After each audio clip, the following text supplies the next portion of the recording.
Upon searching sa pag-ibig.gov.ph, ito na yung interest rate ni Pag-ibig ngayong 2024.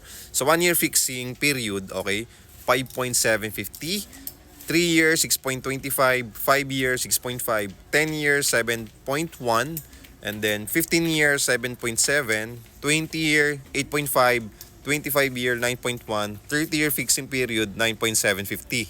So bakit nga ba merong fixing period? Kasi nagkakaroon tayo ng repricing, depende yan sa fixing period na napili mo. So for example, 6.5 yung napili mo for 5-year fixing. After 5 years ng payment mo, magkakaroon ulit ng fixing period ulit na panibagong interest rate. So depende yan kung bababa o tataas. Magdedepende kasi yan kay Pag-ibig kung ano yung panibagong interest rate mo after 5 years ng payment mo. Hanap din kayo ng Pag-ibig property na wala kayong down payment na ilalabas. Follow me and message me. 10,000 cash out only promo. Pwede ka na magkaroon ng 2-bedroom condo unit na malapit sa lahat, na ready for occupancy, pwede nang malipatan agad at lifetime ownership. Okay? Ortigas extension ng ang location nito, and then ang monthly nagre-range sa 18,000 to 19,000 pesos per month through Pag-ibig. At kami lang pong bahala mag-process ng Pag-ibig loan nyo. So follow me and message me kung interested kayo.